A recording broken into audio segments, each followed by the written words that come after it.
Kapag eleksyon, lagi nating naririnig ang party list system. Pero sagutin natin ang tanong, para kanino nga ba talaga to? Ang party list system sabi sa batas ay para sa mga sektor na hindi gaanong naririnig ng gobyerno.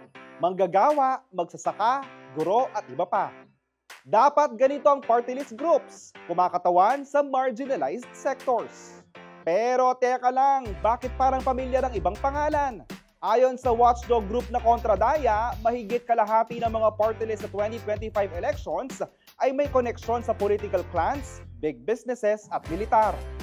Ibig sabihin, imbes na boses ng marginalized, may mga party list na boses ng makapangyarihan. May mga party list na may apelidong pang senador o pang congressman. Eto ngayon ang tanong, napapakinabangan ba ng taong bayan ng party list system?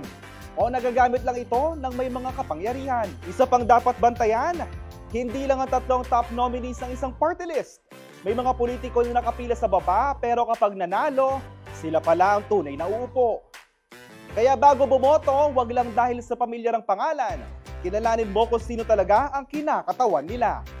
Mag-research, magtanong at mag-isip po tayo.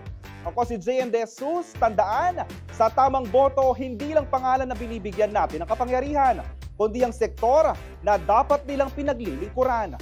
Boto mo, kinabukasan mo.